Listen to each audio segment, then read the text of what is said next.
সবাইকে স্বাগত।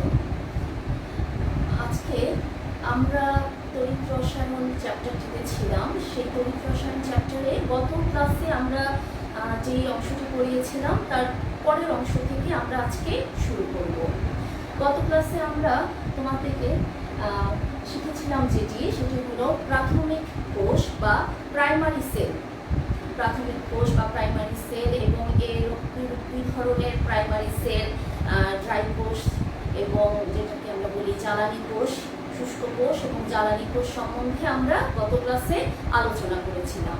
আজকে আমরা গৌণ কোষ বা সেকেন্ডারি কোষ বা যেটাকে আমরা সঞ্চয়ী কোষও বলতে পারি সেটা নিয়ে আলোচনা করব। শুরুতেই আমাদের সংজ্ঞাটা একটু আবার ছাড়াই করে নেই যে গৌণ কোষ কাকে বলে। নিশ্চয়ই মনে আছে তোমাদের, গৌণ কোষ হলো যেই কোষে যে তড়িৎ প্রবাহকে আমরা কি করি, রাসায়নিক শক্তি হিসাবে প্রথমে সঞ্চয় করে রাখি মুক্ত শক্তি হিসাবে, তারপরে রাসায়নিক বিক্রিয়ার মাধ্যমে সেই শক্তিটাকে ব্যবহার করে আবার কি করি, রাসায়নিক শক্তি উৎপন্ন করি, তড়িৎ শক্তি উৎপন্ন করি। অর্থাৎ এখানে আমার যে প্রথম ছিল, উৎস থেকে আমার তড়িৎ চালনা করা হবে, উৎস থেকে তড়িৎ চালনা করে আমরা কি করব, এটাকে রাসায়নিক শক্তি হিসাবে সঞ্চয় করে রাখবো, রাসায়নিক শক্তি হিসাবে বা বলতে পারো মুক্ত শক্তি হিসাবে এটাকে আমরা সঞ্চয় করে রাখবো। পরবর্তীতে এই যে রাসায়নিক শক্তি, এটাকে আমরা রাসায়নিক বিক্রিয়ার মাধ্যমে কি করব, পুনরায় তড়িৎ শক্তিতে পরিণত করব। এই ছিল আমাদের গৌণ কোষ। এবং এই ক্ষেত্রে যেটা আরেকটা বিবেচ্য বিষয় যে এটাকে আমরা বারবার উৎস থেকে তড়িৎ প্রবাহ চালনা করে বারবার এটাকে আমরা কি করতে পারি, চার্জিত করতে পারি, অর্থাৎ চার্জ সঞ্চিত করতে পারি। চার্জ সঞ্চিত করি, সেই চার্জকে আবার আমরা বিমুক্ত করি, পুনরায় আবার চার্জ সঞ্চিত করি। হ্যাঁ, তার মানে এটা একটা অভিমুখী বিক্রিয়া এই গৌণ কোষের মধ্যে বা সঞ্চয়ী কোষে আমরা দেখতে পাই। তাহলে সংখ্যায় আশা করি কোনো সমস্যা নাই যে উৎস থেকে তড়িৎ কোষ চালনা করে রাসায়নিক দ্রব্যে যে একটা পরিবর্তন আসে রাসায়নিক কোষে, রাসায়নিক শক্তি উৎপন্ন হয়, সেটাকে আবার রাসায়নিক বিক্রিয়া, এই রাসায়নিক বিক্রিয়াটা কি ধরনের বিক্রিয়া সেটা আমি বলে দিয়েছিলাম। এটা হলো এক ধরনের জারণ বিজারণ বিক্রিয়া। এই বিক্রিয়াটার মাধ্যমে আবার কি করি, রাসায়নিক বা মুক্ত শক্তিকে তড়িৎ শক্তিতে আমরা পরিণত করি এবং এটাকে বারবার চার্জিত করা যায়। আজকে আমরা গৌণ কোষের দুটো উদাহরণ সম্বন্ধে আলোচনা করব। প্রথম যেটি নিয়ে আমরা আলোচনা করব সেটি তোমাদের পরীক্ষায় প্রায় আসে, সেটা হলো প্রথমটা হলো লেড। যেটা অনেক সময় আমরা লেড অ্যাসিড ব্যাটারিও বলি কিংবা লেড স্টোরেজ ব্যাটারিও বলি। Lead storage battery. তাহলে আজকে আমরা প্রথম যেই গৌণ কোষটি নিয়ে আলোচনা করব সেটি হলো লেড স্টোরেজ ব্যাটারি। এটি আমরা কোথায় পাই? এটি ব্যবহার আমরা দেখতে পাই কোথায়, গাড়িতে। ঠিক আছে, গাড়িতে যেই ব্যাটারিটা ব্যবহার করা হয় সেটা লেড স্টোরেজ বা লেড অ্যাসিড ব্যাটারি, প্রধানত সেখানেই এর ব্যবহারটা হয়ে থাকে। আচ্ছা, এখন একটা যেহেতু ব্যাটারি, তার কি থাকবে, অ্যানোড থাকবে, ক্যাথোড থাকবে। এখানে যেটা মজার ব্যাপার হলো, এই ক্ষেত্রে অ্যানোড ক্যাথোড দুটো হিসেবেই কিন্তু আমরা লেডের গ্রিড ব্যবহার করি। অ্যানোড ক্যাথোড দুই ক্ষেত্রেই আমরা লেডের গ্রিড ব্যবহার করি, কিন্তু পার্থক্যটা কোথায়? আমরা যেটা অ্যানোডের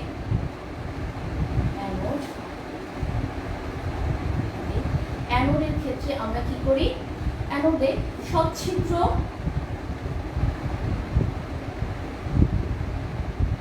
লেড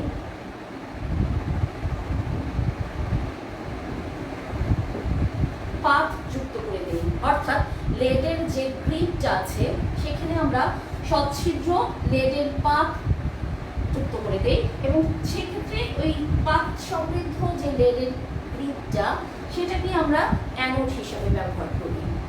ঠিক আছে, আর তাহলে ক্যাথোড হিসাবে কি ব্যবহার করি? ক্যাথোড হিসাবে ব্যবহার করি আমাদের যে লেডের গ্রিডটা ছিল তার মধ্যে আমরা কঠিন lead ডাইঅক্সাইড ভর্তি করে দেই। অর্থাৎ অ্যানোড ক্যাথোড উভয় হিসেবে প্রথমে খেয়াল করো আমরা কি ব্যবহার করেছিলাম, লেডের গ্রিড ব্যবহার করেছিলাম, লেডের গ্রিড ব্যবহার করেছিলাম। পরবর্তীতে অ্যানোডের মধ্যে এই লেডের গ্রিডের মধ্যে সচ্ছিদ্র লেড পাত যুক্ত করে দেই এবং ক্যাথোডের মধ্যে এই লেডের গ্রিডের মধ্যে লেড অক্সাইড লেড ডাইঅক্সাইড পূর্ণ করে দেই এবং এটা অবশ্যই হবে কঠিন লেড ডাইঅক্সাইড। কাজে এই হলো আমার লেড স্টোরেজ ব্যাটারির যে গঠনগত আমাদের যে অ্যানোড এবং ক্যাথোডের বর্ণনা। এবং আমরা কি করি, একটা সার্কিট দিয়ে এদেরকে অ্যানোড এবং ক্যাথোডকে আমরা যুক্ত করে দেই। এখন আমরা যাই এই কার্যকারিতা, অ্যানোডে কিরকম করে এটা বিক্রিয়াটা হয় এবং ক্যাথোডে কিভাবে এটা বিক্রিয়ায় যায়। তাহলে আমার অ্যানোড এবং ক্যাথোডের গঠনটা আমার হয়ে গেল। এইবারে আমরা যাব সেল রিঅ্যাকশন বা কোষ বিক্রিয়ার মধ্যে। এখন আমরা যাব কোষ বিক্রিয়া।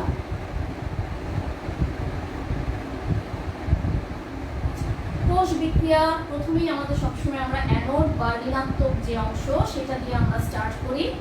বেশিরভাগ ক্ষেত্রে অ্যানোডটা কি হয়, ঋণাত্মক চার্জ যুক্ত হয়। তাহলে আমরা কি ব্যবহার করেছিলাম, অ্যানোড এবং হিসাবে আমরা লেডের গ্রিডের মধ্যে কি দিয়েছিলাম, আমরা দিয়েছিলাম সচ্ছিদ্র লেডের পা। তাহলে সেই সলিড লেডটাই আমার অ্যানোড হিসাবে কাজ করবে। কিভাবে কাজ করবে, এই যে লেড সলিড সে বিক্রিয়ায় যাবে কার সাথে, এখানে আমরা যে তড়িৎ বিশ্লেষণ হিসেবে আমরা ব্যবহার করি সালফিউরিক অ্যাসিড, সালফিউরিক অ্যাসিড তড়িৎ বিশ্লেষক বা আমরা যাকে বলি ইলেকট্রোলাইট বা তড়িৎ বিশ্লেষক, সেই হিসেবে এই সেলে যে জন্য এটার নামই হলো কি lead acid battery, lead acid battery. তাহলে অ্যাসিডটা কি, সালফিউরিক অ্যাসিড। সাধারণত 36% থেকে 38% যে সালফিউরিক অ্যাসিড সেটা আমরা তড়িৎ বিশ্লেষণ হিসেবে এই ক্ষেত্রে ব্যবহার করি। তাহলে লেডটা কার সাথে বিক্রিয়ায় যাবে, সালফিউরিক অ্যাসিডের সাথে বা আমার যে তড়িৎ বিশ্লেষক তার সাথে সে বিক্রিয়ায় যাবে। বিক্রিয়ায় যেয়ে সে কি উৎপন্ন করবে, দেখো বিক্রিয়ায় যেয়ে সেটা উৎপন্ন করবে লেড সালফিউরিক অ্যাসিড থেকে হাইড্রোজেনকে প্রতিস্থাপন করে কি উৎপন্ন করবে, লেড সালফেট। আর কি, এই যে হাইড্রোজেনটা আছে সে কি করবে, আয়নে পরিণত হবে, সে দুটা হাইড্রোজেন আয়নে পরিণত হবে এবং এই প্রসেসে সে কি করবে, দুটো ইলেকট্রন সে ছেড়ে দিবে, দুইটা ইলেকট্রন সে ছেড়ে দিবে। তাহলে আমার অ্যানোডে বিক্রিয়াটা কি দাঁড়াচ্ছে, লেড সালফিউরিক অ্যাসিডের সাথে বিক্রিয়ায় যে লেড সালফেট তৈরি করবে, হাইড্রোজেন থেকে আমরা হাইড্রোজেন আয়ন পাবো, আর কি পাবো আমরা দুইটা ইলেকট্রন মুক্ত হবে। যেহেতু জারণ বিক্রিয়া আমরা যদি বাম দিকে নিয়ে আসি মাইনাস সাইন হবে, আমরা ডান দিকে নিয়ে এটাকে আমরা প্লাস সাইন করে দিলাম। এখন এই গেল আমার অ্যানোডে বিক্রিয়া। তাহলে আমরা দেখি আমার যে ক্যাথোডে বিক্রিয়াটা কিরকম হয়। ক্যাথোড হিসাবে আমরা কি ব্যবহার করেছিলাম, ক্যাথোড হিসাবে সেই যে লেডের যে গ্রিড সেখানে আমরা কি দিয়েছিলাম, সেখানে আমরা লেড ডাইঅক্সাইড আমরা দিয়ে দিয়েছিলাম, লেড ডাইঅক্সাইড, কঠিন লেড ডাইঅক্সাইড। তাহলে এইবারে দেখো লেড ডাইঅক্সাইডের বিক্রিয়াটা কিরকম হবে, লেড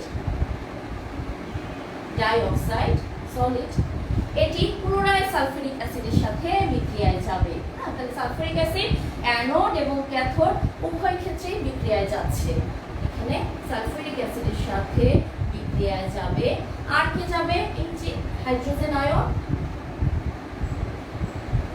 এটিও এখানে বিক্রিয়ায় আসবে। আসলে কি উৎপন্ন হবে, লেড সালফেট, লেড সালফেট উৎপন্ন হবে। আর যে অক্সিজেন আছে এবং হাইড্রোজেন মিলে এরা দুই অণু পানি তৈরি করবে, দুই অণু পানি তৈরি করবে এবং এই প্রসেসের ক্ষেত্রে ওরা কি করবে, অবশ্যই এরা দুইটা ইলেকট্রন ছেড়ে দেবে, গ্রহণ করবে, এরা দুইটা ইলেকট্রন গ্রহণ করবে। তাহলে আমার বিক্রিয়াটা কি গেল, লেড ডাইঅক্সাইড সালফিউরিক অ্যাসিডের সাথে বিক্রিয়ায় যাবে এবং অ্যানোডে উৎপন্ন হাইড্রোজেন যে আয়ন তার সাথে বিক্রিয়ায় যে লেড সালফেট উৎপন্ন করবে এবং হাইড্রোজেন এবং এই অক্সিজেন মিলিত হয়ে দুই অণু পানি তৈরি করবে। এটা যেহেতু রিডাকশন প্রসেস, এই ক্ষেত্রে এরা আমাদের ব্যালেন্সে দেখা যাচ্ছে দুইটা ইলেকট্রন সে গ্রহণ করবে। কাজে এই হলো আমার লেড স্টোরেজ যে ব্যাটারি, তার অ্যানোডে বিক্রিয়া এবং ক্যাথোডে বিক্রিয়া। এখানে দেখা যাচ্ছে অনেক কিছু আমার চলে যাবে, হাইড্রোজেনগুলো, দুটো হাইড্রোজেন চলে যাবে, তারপরে আমার দুটো ইলেকট্রন চলে যাবে। হ্যাঁ, যাওয়ার পরে তাহলে আমার নেট বিক্রিয়া অর্থাৎ ফাইনালি আমার যে বিক্রিয়াটা আসবে নেট রিঅ্যাকশন, সেটা কি হবে? দেখো লেড থাকবে, যোগ করে দেবো, আর কি থাকবে? Lead die oxide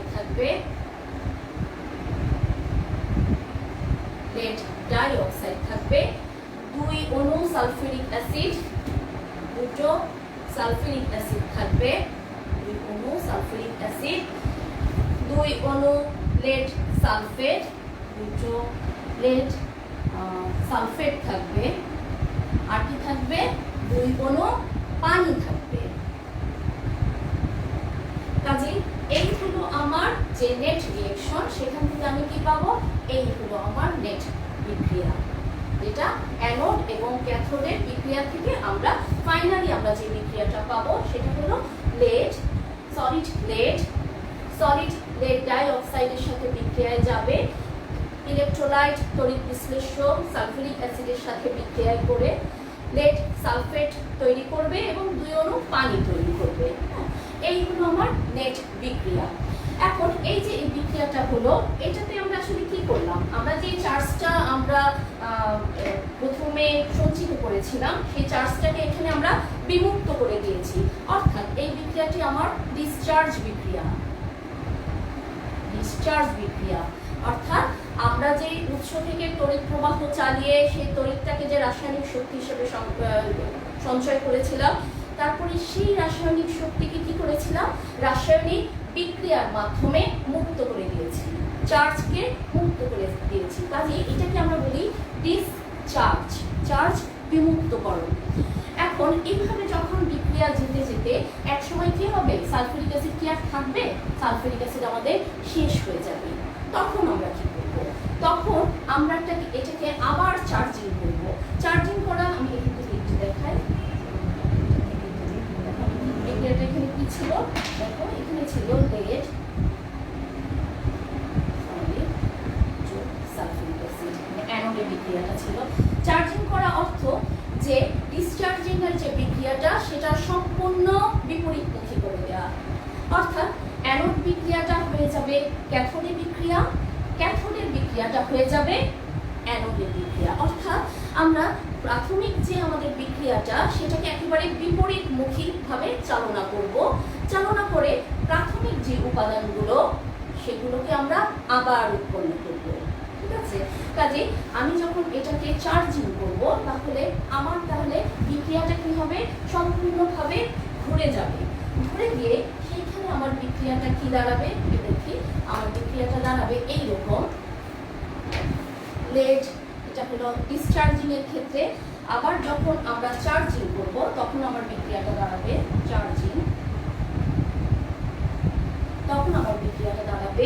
lead sulphate, দুই অণু lead sulphate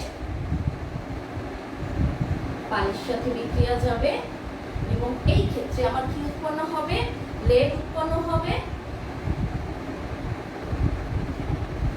lead die oxide উৎপন্ন হবে, আর উপরে কি ছিল? সালফিউরিক অ্যাসিড পুনরায় উৎপন্ন হবে। এই যে আমার ইলেকট্রোলাইটটাকে আমরা কি করতে পারলাম? রিজেনারেট করতে পারলাম। কাজে এই বিক্রিয়াটাকে আমি বলবো এটাকে আমি বলবো চার্জিং। ঠিক আছে?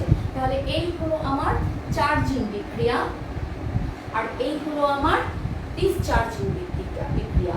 চার্জ সঞ্চয়করণ, চার্জ বিমুক্তকরণ। এইভাবে আমরা বারবার একটা লেড স্টোরেজ ব্যাটারিকে চার্জিত করতে পারি এবং বারবার এটাকে আমরা ব্যবহার করতে পারি এবং চার্জকে যে আমরা সঞ্চয় করে রাখতে পারি, এই জন্য এটাকে আমরা কি বলি? সঞ্চয়ী কোষ বা রিচার্জেবল ব্যাটারি। ব্যাটারিটাকে আমরা রিচার্জেবল ব্যাটারি বলে থাকি। এখন একটা গাড়িকে যদি তুমি যতবার স্টার্ট দিবে কি হবে, তোমার এই ব্যাটারিটাকে কিন্তু তুমি ব্যবহার করতেছো। বারবার যদি স্টার্ট দেই আবার অফ করি তাহলে কি হবে, ব্যাটারিটা আমার একসময় কি হবে, ডিসচার্জ হয়ে যাবে। এরপর আমরা কি করি, এই ব্যাটারি আবার চার্জ দিতে গরম বা চার্জ করতে হয়, হ্যাঁ, করে পুনরায় আবার আমরা ব্যবহার, সেই ইঞ্জিনটাকে আবার আমরা ব্যবহার করতে পারি। কাজে এটা আমার চলে গেল প্রথম আমার যে topic, lead storage battery.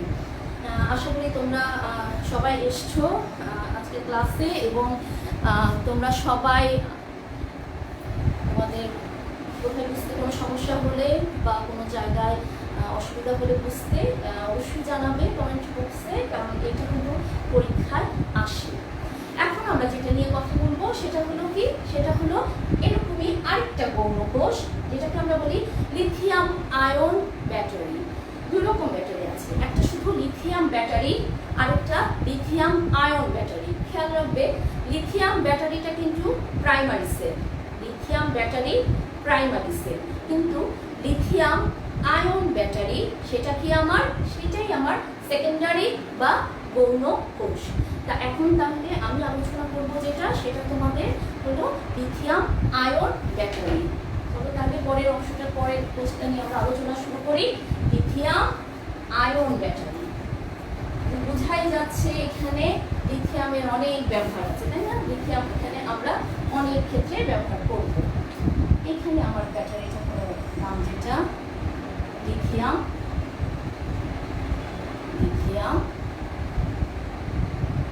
Ion battery. এইটা নিয়ে এখন আমি কথা বলবো, lithium ion battery. Lithium ion battery আমরা কোথায় পাই? একদমই যেটা দিয়ে তোমরা এখন আমার ক্লাসটা দেখছো, এই মোবাইল ফোনে পাই। আর কোথায় পাই আমরা, বিভিন্ন যে পেসমেকার সেখানে পাই, ল্যাপটপে পাই, কম্পিউটারে পাই। অর্থাৎ লিথিয়াম আয়ন ব্যাটারি কিন্তু ব্যাপক এখন ব্যবহার হয়, লিথিয়াম আয়ন ব্যাটারি। এখন এইটার ক্ষেত্রে আমরা অ্যানোড এবং ক্যাথোড হিসাবে আমরা কি ব্যবহার করি এবং কিভাবে ব্যবহার করি। আচ্ছা, এইখানে আমরা অ্যানোড হিসাবে যেটা ব্যবহার করি, অ্যানোড হিসাবে ব্যবহার করি লিথিয়াম আয়ন যুক্ত বা লিথিয়াম যুক্ত গ্রাফাইট। তাহলে আমার অ্যানোড হিসেবে কি ব্যবহার করি, লিথিয়াম যুক্ত গ্রাফাইট, একটা গ্রাফাইট দ্বন্দ্ব যেটাতে লিথিয়ামের একটা কোট থাকে, বা লিথিয়াম আয়ন যুক্ত একটা গ্রাফাইট দ্বন্দ্ব। যেমন ধরো আমি এইভাবে লিখতে পারি, সেটাকে লিথিয়াম গ্রাফাইট, এটাতে N দিলাম, that is N mole of lithium ion এখানে আছে, ঠিক আছে? কাজে লিথিয়াম যুক্ত গ্রাফাইটকে আমরা এইভাবে দেখাতে পারি। আচ্ছা, এইবারে আসো ক্যাথোড। ক্যাথোডে আমরা কি ব্যবহার করি? ক্যাথোডে ব্যবহার করি লিথিয়াম যুক্ত দ্বিধাতব অক্সাইড,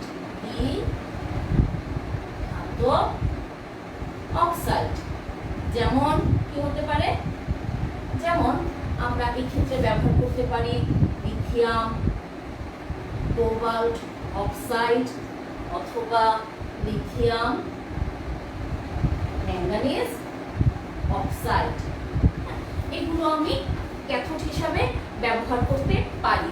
তাহলে অ্যানোড হিসাবে আমরা ব্যবহার করেছি লিথিয়াম আয়ন যুক্ত গ্রাফাইট দ্বন্দ্ব, আর ক্যাথোড হিসাবে আমি ব্যবহার করেছি লিথিয়াম যুক্ত দ্বিধাতব অক্সাইড। এখন এইখানে আমার তড়িৎ বিশ্লেষ্য হিসাবে কি ব্যবহার করব, এটা খুব ইম্পর্টেন্ট। এই তড়িৎ বিশ্লেষ্যটা খুবই ইম্পর্টেন্ট। এখানে আমরা অজলীয় দ্রাবক ব্যবহার করব। কি বলেছি আমি? অজলীয় দ্রাবক। যখন আমি অজলীয় দ্রাবক বলবো তার মানে একটা নন অ্যাকুয়াস সলভেন্ট। নন অ্যাকুয়াস সলভেন্ট, অ্যাকুয়া মানে কি পানি, যেটাতে পানি নাই, জল অংশ নাই। যেমন ধরো এটা হতে পারে যে কোনো জৈব দ্রাবক, এটা হতে পারে যে কোনো জৈব দ্রাবক।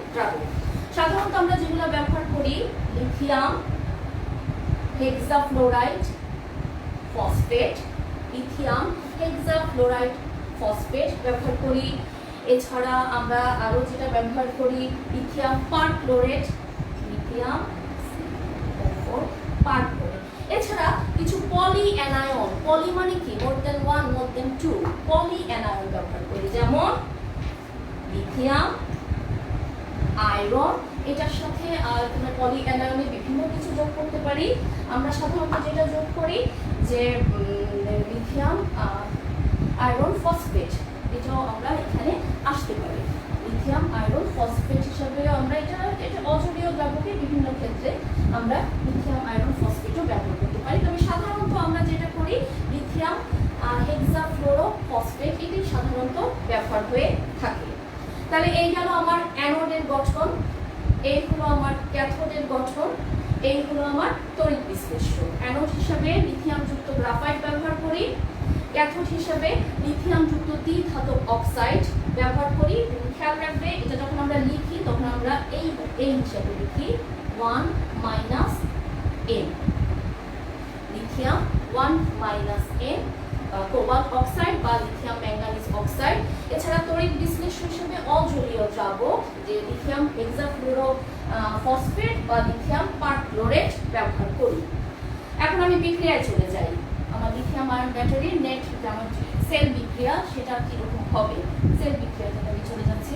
সেল বিক্রিয়ার মধ্যে অ্যানোডে যে বিক্রিয়াটা সেটা দিয়ে আমরা শুরু করি। অ্যানোড বিক্রিয়া আমি কি বলেছিলাম, কি ব্যবহার করি? লিথিয়াম আয়ন যুক্ত গ্রাফাইট, ঠিক আছে। এখন এটা কি করবে? অবশ্যই সে ইলেকট্রন ত্যাগ করবে। ইলেকট্রন যদি ত্যাগ করে তাহলে সে কি তৈরি হবে? যেহেতু এটা অ্যানোড জারণ বিক্রিয়া, আমার n number of lithium ion তৈরি হবে। এই প্রক্রিয়ায় সে n নাম্বার অফ ইলেকট্রন ছেড়ে দিবে, তাই তো? আমি যদি এই সাইডে লিখতাম -n লিখতাম, আর কি হবে? এই যে কার্বনটা, এটা দেখো যেমন আছে তেমনই বিভক্ত হয়ে গেল। তাহলে অ্যানোডের ক্ষেত্রে কি হলো? n number of lithium ion এবং কার্বন বিভক্ত হলো এবং সে n নাম্বার অফ ইলেকট্রন সে ছেড়ে দিল। এই হলো তার অক্সিডেশন বা জারণ বিক্রিয়া। কোন ক্ষেত্রে? লিথিয়াম আয়ন ব্যাটারির ক্ষেত্রে। এবারে আসো ক্যাথোডের ক্ষেত্রে। ক্যাথোডের ক্ষেত্রে কি ব্যবহার করি আমরা? চলে দেখেছিলাম লিথিয়াম কোবাল্ট অক্সাইড। এখানে আমি 1 - N এইভাবে আমি লিখেছিলাম। কোনো কোনো বইতে 1 - X হিসেবেও লেখা আছে, n নাম্বার অফ ইলেকট্রন দেখাবো। এবং এই যে এই অংশটা এরাও বিক্রিয়ায় চলে আসবে। সে n সংখ্যক লিথিয়াম আয়নের সাথে সে বিক্রিয়ায় যাবে। কি তৈরি করবে বলো? এখান থেকে কি তৈরি করবে? আমার যে লিথিয়াম কোবাল্ট অক্সাইড তৈরি করবে এবং এই প্রসেসে সে দুটো ইলেকট্রন গ্রহণ করবে। দেখো ঠিক আছে কিনা, তোমরা নিজেরাও একটু দেখো কি করেছি আমি। আমরা লিথিয়াম আয়ন যুক্ত গ্রাফাইট দণ্ড অ্যানোডে বিক্রিয়ায় n number of lithium ion হিসাবে মুক্ত হয় এবং এই যে গ্রাফাইটটা মুক্ত হয় এবং এই প্রক্রিয়ায় n নাম্বার অফ ইলেকট্রন সে ত্যাগ করে, অর্থাৎ this is oxidation reaction. Cathode বিক্রিয়ায় আমাদের যে লিথিয়াম কোবাল্ট অক্সাইড ব্যবহার করেছিলাম সেটি ওই যে n নাম্বার অফ লিথিয়ামের সাথে পুনরায় বিক্রিয়ায় যাবে এবং কি তৈরি করবে? লিথিয়াম কোবাল্ট অক্সাইড তৈরি করবে এবং এই প্রসেসে সে m নাম্বার অফ ইলেকট্রন সে গ্রহণ করবে। তাহলে কি চলে যাবে? এই অংশটা পুরো চলে যাবে না? কেটে যাবে না? এই আমি কেটে দিলাম, এই পুরো অংশটা বাদ। এটা একটা রিডাকশন প্রসেস। তাহলে আমার উৎপন্ন হবে কি? লিথিয়াম n কার্বন যোগ লিথিয়াম 1 - N COO2। এখান থেকে আমার কি তৈরি হলো?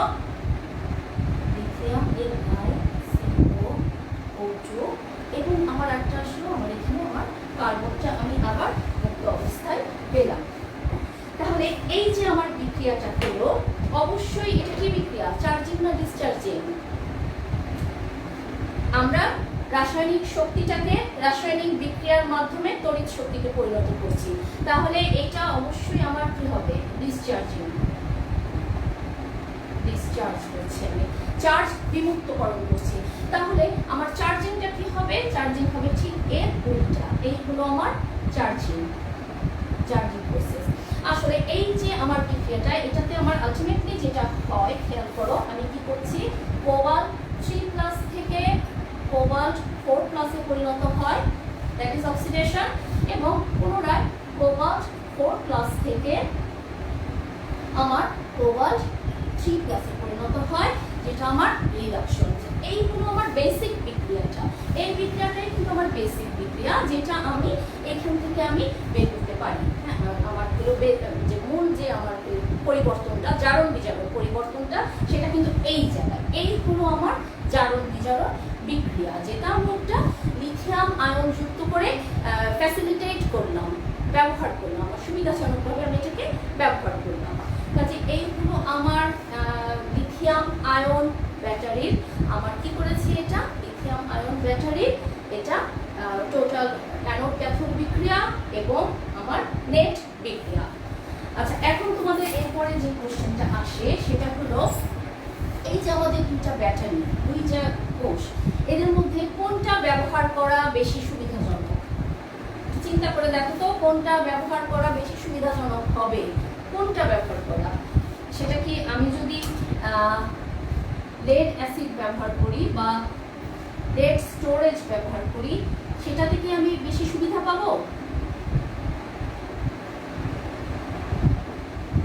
নাকি আমি যদি লিথিয়াম আয়ন ব্যাটারি ব্যবহার করি, লিথিয়াম আয়ন ব্যাটারি ব্যবহার করি, সেইটাতে বেশি সুবিধা হবে? কোনটাতে বেশি সুবিধা হবে? অবশ্যই আমার বেশি সুবিধা হবে কোনটা ব্যবহার করলে? লিথিয়াম আয়ন ব্যাটারি, এইটা ব্যবহার করলে আমাদের বেশি সুবিধা। কেন বেশি সুবিধা? প্রথমেই দেখো, একটা ব্যাটারির প্রথম কথা কি, তার এফিসিয়েন্সি, কর্মদক্ষতা। যে যত বেশি রাসায়নিক শক্তিকে তড়িৎ শক্তিতে পরিণত করতে পারবে, তার কর্মদক্ষতা বা ওয়ার্ক এফিসিয়েন্সি যেটাকে আমরা বলি, তত বেশি। কাজে এখানে দেখা যায় যে লিথিয়াম আয়ন ব্যাটারির ক্ষেত্রে, যেহেতু এগুলো স্টোরেজ ব্যাটারি, এদের পুনঃসঞ্চয় ক্ষমতা বেশি। তাহলে এই হলো প্রথম কথাই হলো, লিথিয়াম আয়ন ব্যাটারির ক্ষেত্রে আমরা যেটা দেখি যে এদের যে পুনঃসঞ্চয় অর্থাৎ রিচার্জিং ক্ষমতা বেশি, পুনঃচার্জিং বা রিচার্জিং ক্ষমতা বেশি। কার তুলনায়? লেড স্টোরেজ ব্যাটারির তুলনায়। এই হলো প্রথম সুবিধা। কারণ আমরা একটা ব্যাটারি ব্যবহার করবো তো সেই জন্যই যে যত বেশি আমার একবার চার্জ করার পর যত বেশি সে চার্জ অবস্থায় থাকে, ব্যবহার করা যায়, সেটাই তো আমার বেশি ব্যবহার উপযোগী, ইউজার ফ্রেন্ডলি যেটাকে আমরা বলি। কাজেই এই ক্ষেত্রে লিথিয়াম আয়ন ব্যাটারির ক্ষেত্রে পুনঃসঞ্চয় ক্ষমতা বেশি, এটা হলো একটা। দ্বিতীয়ত, এখানে দেখো আমরা এখানে কি ব্যবহার করি, এখানে লেড স্টোরেজ ব্যাটারির আরেকটা নাম আছে, বলেছিলাম না, সেটা কি? Lead acid battery, lead storage বা লেড অ্যাসিড ব্যাটারি। তাহলে এখানে একটা সমস্যা আছে, এখানে আমরা অ্যাসিড ব্যবহার করি, আর এইখানে আমরা কি ব্যবহার করি তড়িৎ বিশ্লেষণ হিসেবে? জৈব দ্রাবক। এখানে আমরা ব্যবহার করি জৈব দ্রাবক। এই জৈব দ্রাবকগুলো অবশ্যই অ্যাসিডের তুলনায় কম ঝুঁকিপূর্ণ, অর্থাৎ আমার যে তড়িৎ বিশ্লেষ্য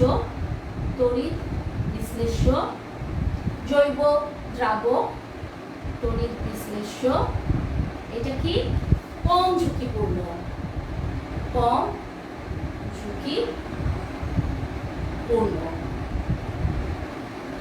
কিন্তু অ্যাসিডের ক্ষেত্রে আমি আগেই বলেছিলাম 36 থেকে 38% সালফারিক অ্যাসিড। কাজেই তোমার যদি ত্বকে এটা লাগে বা এটাতে কি হয়, আমাদের অনেক বেশি বিপদের সম্ভাবনা থাকে। কিন্তু আমরা যখন জৈব দ্রাবক ব্যবহার করি, এটা সেই তুলনায় অনেক ইনোসেন্ট, সো এটা কম ঝুঁকিপূর্ণ। 3 নাম্বার, এখানে কি ব্যবহার করছি দেখো তো? লেড কি খুব পাতলা না লেড খুব ভারী? লেডের আণবিক ওজন কত? কাজে লেড একটা খুবই ভারী একটা, অর্থাৎ এক্ষেত্রে আমার অ্যানোড ক্যাথোডগুলো অত্যন্ত ভারী। যেহেতু ভারী, কাজে এটাকে পরিবহনে একটা সমস্যা, পরিবহন অসুবিধাজনক। কেন পরিবহন অসুবিধাজনক? কারণ এটি এই ক্ষেত্রে লেড স্টোরেজটা ক্ষেত্রে পরিবহন অসুবিধাজনক। কিন্তু লিথিয়াম যেহেতু খুবই হালকা, এই ক্ষেত্রে আমার পরিবহন সুবিধাজনক। কারণ লিথিয়াম কি অত্যন্ত হালকা ধাতু, সেই তুলনায় আমার লিথিয়াম এবং লেডের মধ্যে তুলনা করলে আকাশ পাতাল না। লিথিয়াম অবশ্যই লেডের তুলনায় অনেক হালকা, কাজে এটার পরিবহন হবে সুবিধাজনক। 4 নম্বর যেটা হবে যে এই ক্ষেত্রে লিথিয়াম আয়ন ব্যাটারির ক্ষেত্রে এর যে রেজিস্ট্যান্স অত্যন্ত কম। রেজিস্ট্যান্স কম। রেজিস্ট্যান্স কম মানে কি? রেজিস্ট্যান্স দিয়ে আমরা কি বুঝাই? বিদ্যুৎ চলাচলে, তড়িৎ চলাচলে যে বাধার সম্মুখীন হয়। যেহেতু রেজিস্ট্যান্স কম, সেহেতু লিথিয়াম ব্যাটারির ক্ষেত্রে প্রথম থেকেই তুমি উচ্চ শক্তির তড়িৎ পাবে। যেহেতু রেজিস্ট্যান্স কম, এই জন্য প্রথম থেকেই উচ্চ শক্তির তড়িৎ পাবে। কাজের মানে কি? তুমি ফুল চার্জটাই তুমি একবার প্রথম থেকেই সে ব্যবহার করতে পারছো, যেটা লেড স্টোরেজ ব্যাটারির ক্ষেত্রে আমরা পাবো না। এছাড়া আরো যেটা আসে, যেটা তোমাদের খুব ইম্পর্টেন্ট, সেটা হলো পরিবেশ বান্ধবের ক্ষেত্রে লেড কিন্তু কি ওটাও কিন্তু একটা দূষণ। লেড একটা ভারী ধাতু এবং এটা পরিবেশে বিভিন্ন দূষণের সৃষ্টি করে, যে ক্ষেত্রে এটা জৈব দ্রাবক কিংবা লিথিয়াম আয়ন এরা কিন্তু পরিবেশ দূষণ করে না। কাজে এই ক্ষেত্রে এটা পরিবেশ দূষণ করে না, যেটা লেডের ক্ষেত্রে আমরা দেখি এটা কি অত্যন্ত পরিবেশ। যেহেতু এটা হেভি মেটালের ক্ষেত্রে আমরা জানি না, আমরা পড়েছি এটা পরিবেশ রসায়নে আমরা দেখেছি যেগুলো হেভি মেটাল তারা কি করে অসংখ্য পরিবেশ দূষণের জন্য এদের অনেক কার্যকারিতা আমরা দেখি। লাইক লেড, লাইক আর্সেনিক, এরা কি করে ক্যাডমিয়াম পরিবেশ দূষণ করে, কিন্তু সেই ক্ষেত্রে এই ক্ষেত্রে পরিবেশ দূষণের সম্ভাবনা খুবই কম। এছাড়া আরো আছে যেটা হলো লেড স্টোরেজ ব্যাটারিতে যে ইলেকট্রোলাইট লেভেল করা একটা সমস্যা। ইলেকট্রোলাইট বা তড়িৎ বিশ্লেষ্য লেভেল ঠিক রাখা সমস্যা, কিন্তু এখানে ঠিক রাখার অসুবিধা নেই বা সমস্যা নেই,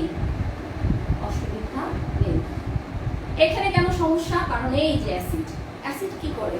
অ্যাসিড সবসময় একটু বাষ্পীভূত হয়ে যায়, ঠিক আছে? অ্যাসিড যে এর বাষ্পচাপের জন্য এটা একটু বাষ্পীভূত হয়ে যায়। কাজে তোমরা দেখবে যে আমরা যখন এই ক্ষেত্রে কি করি, আমরা অ্যাসিড ওয়াটার, কিছু ডিস্টিল ওয়াটার যোগ করে দিই। ডিস্টিল ওয়াটার যোগ করে আমরা কি করি, অ্যাসিড লেভেলটাকে আমরা যতটুকু প্রয়োজন সেইটুকু এনে দিই। কাজে তোমাকে বারবার চেক করতে হয় যে এই ইলেকট্রোলাইটের যে লেভেল সেটা ঠিক আছে কিনা। এই ক্ষেত্রে কিন্তু তোমার দরকার নেই, কারণ এই ক্ষেত্রে এই ধরনের সমস্যা আমার হয় না। আচ্ছা, এইগুলোই হলো আমার এখানে যে তোমাদের যে কোনটা বেশি সুবিধাজনক তার মধ্যে আমরা এটা পাই। তার মানে কি আমার লিথিয়ামের ক্ষেত্রে কোনো সমস্যা নাই?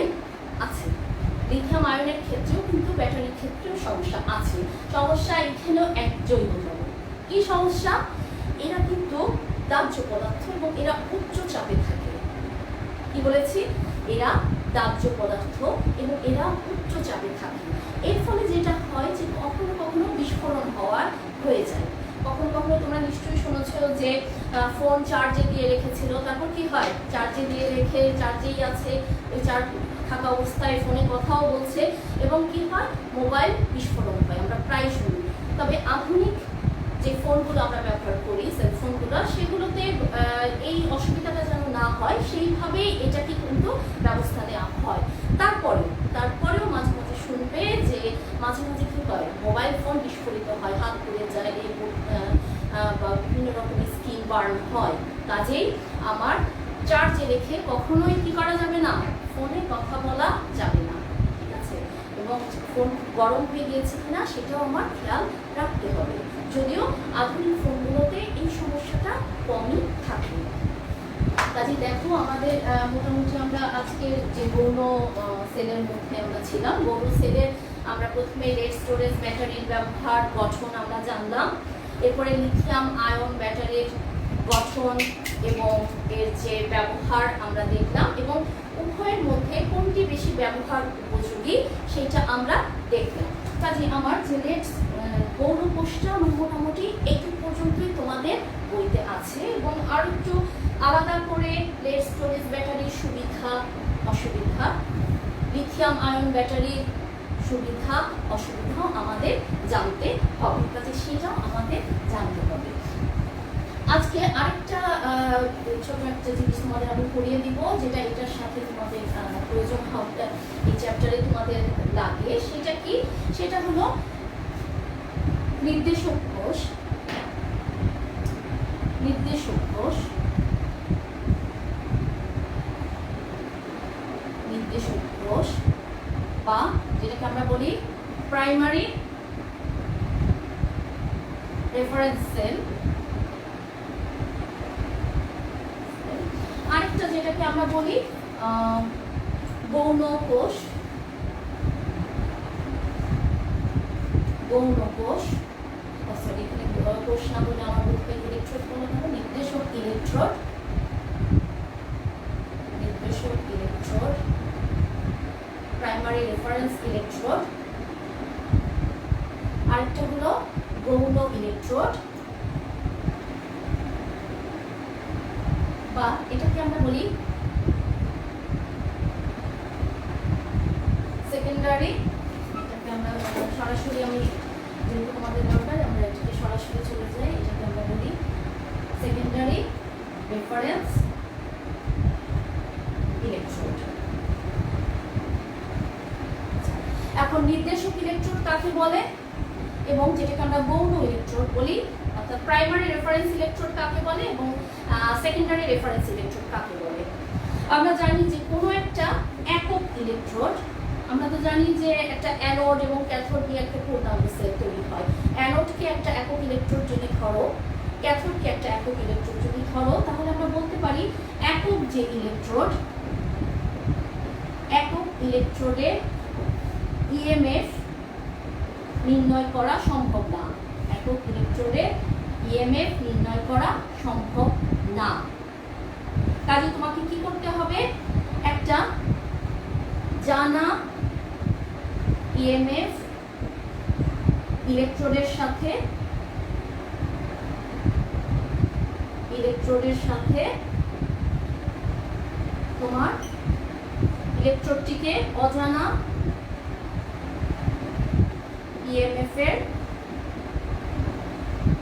ইলেকট্রোডকে যুক্ত করে দিতে হবে। ইলেকট্রোডকে যুক্ত করে ইএমএফ এর মান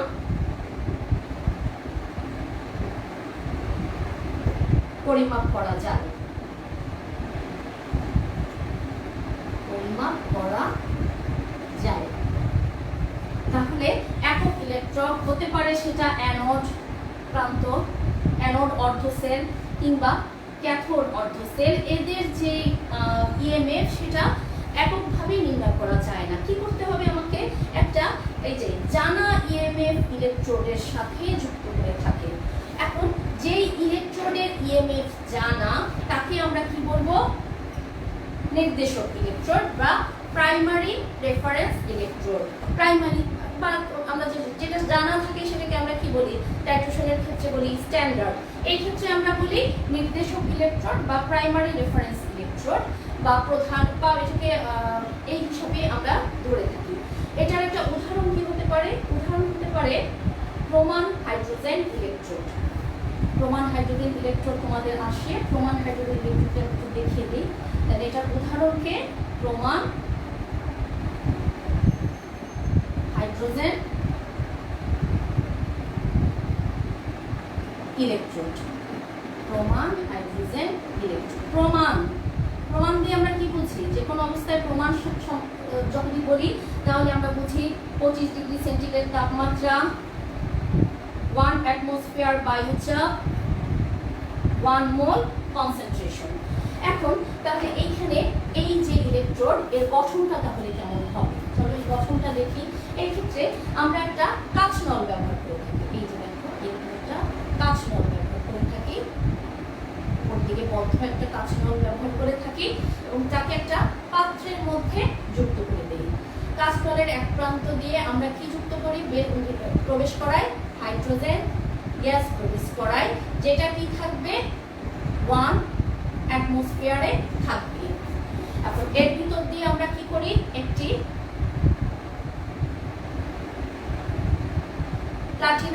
ইলেকট্রোড এখানে আমরা যুক্ত করে দেই এবং পুরো কাঁচনলটি আমরা কিসের মধ্যে রাখি? 1 মোলার হাইড্রোক্লোরিক অ্যাসিডের মধ্যে রাখি। তাহলে আমি কি ব্যবহার করছি? এই যে এটা হলো আমার কি একটা প্লাটিনাম তারযুক্ত পাথযুক্ত ইলেকট্রোড, প্লাটিনাম ইলেকট্রোড, পাথ বা প্লাটিনাম ইলেকট্রোড এখানে প্লাটিনাম ইলেকট্রোড এখানে আমি যুক্ত করে থাকি।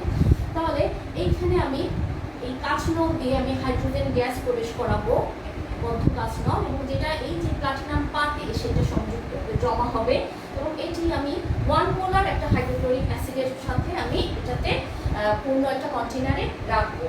তাহলে এখানে বিক্রিয়াটা কি হবে? বিক্রিয়াটা হবে হাইড্রোজেন কি করবে? ইলেকট্রন ছেড়ে দিয়ে আমার হাইড্রোজেন আয়নে পরিণত হবে। আমি এখানে হাফ দিয়েছি সো দ্যাট এখানে 2 2 চলে গেলে হাইড্রোজেন, যদি হাফ না দিতাম তাহলে আমি লিখতাম এইভাবে 2H, বা আমি এইভাবে দিতে পারি হাইড্রোজেন গ্যাস দুটো ইলেকট্রন ছেড়ে দিয়ে এটা হাইড্রোজেন আয়নে পরিণত হয় এবং এটা অ্যানোড এবং ক্যাথোডের এই হলো আমার বিক্রিয়া। কাজে এই বিক্রিয়াটাকে যদি আমরা দেখাই তাহলে এখানে আমাদের সেলের অ্যারেঞ্জমেন্টটা কি হবে? সেলের অ্যারেঞ্জমেন্ট হবে এরকম: hydrogen 1 atmosphere / hydrogen ion 1 molar, আর এখানে কি আছে?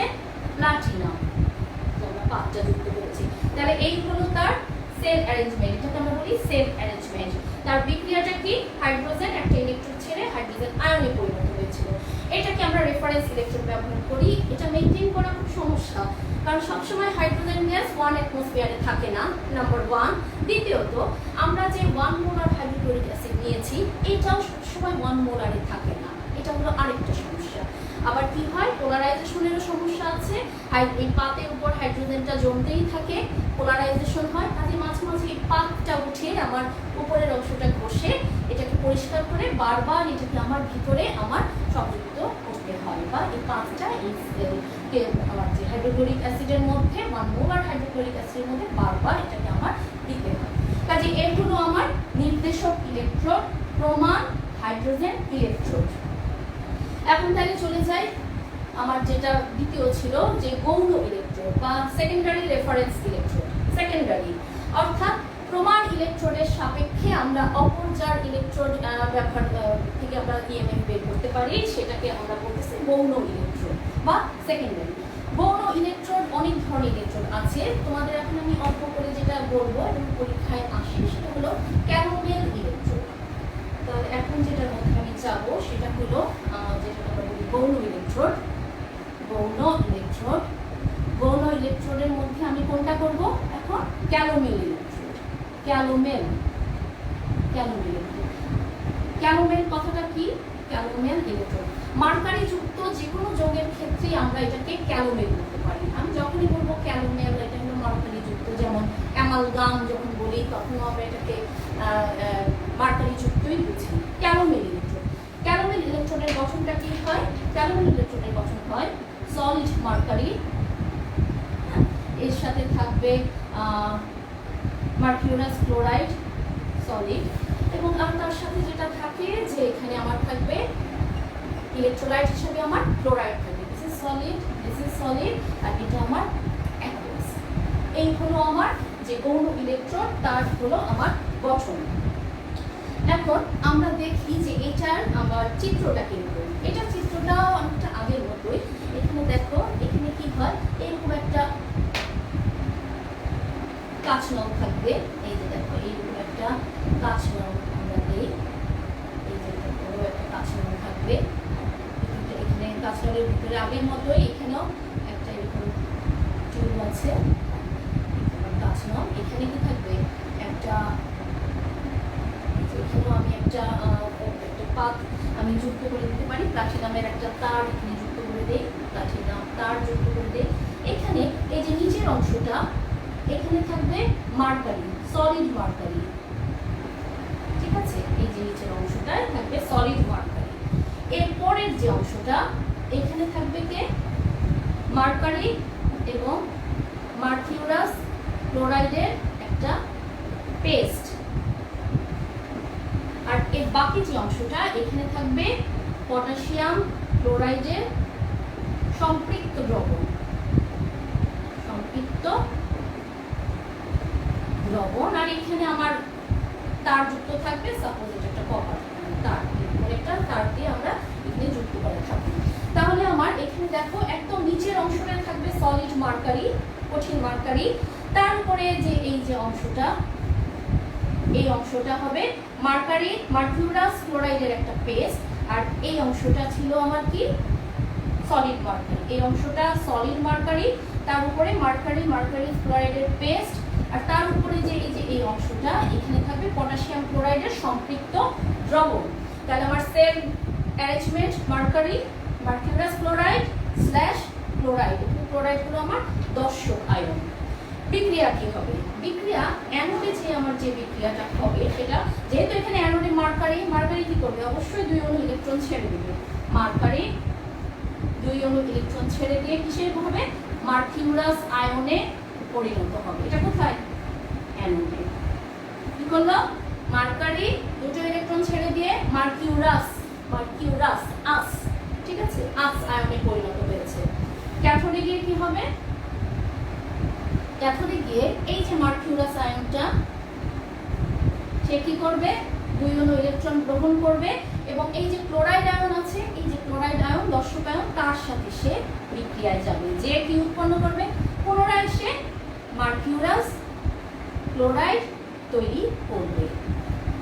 তাহলে দেখো এই হলো তার অ্যানোডে বিক্রিয়া, মার্কারি 2 ইলেকট্রন ছেড়ে দিয়ে মার্কিউরাস আয়নে পরিণত হয়েছে। এই হলো তার ক্যাথোডে বিক্রিয়া, মার্কিউরাস আয়ন 2টা ইলেকট্রন গ্রহণ করে এবং 2 মোলস অফ ক্লোরাইড আয়নের সাথে বিক্রিয়া করে পুনরায় মার্কিউরাস ক্লোরাইড সাথে বিক্রিয়ায় যাবে। এখানে 2টা ইলেকট্রন এরা বাদ চলে যাবে এবং আর কি হবে? মার্কিউরাস গুলো বাদ চলে যাবে। তাহলে ফাইনালি কে থাকবে?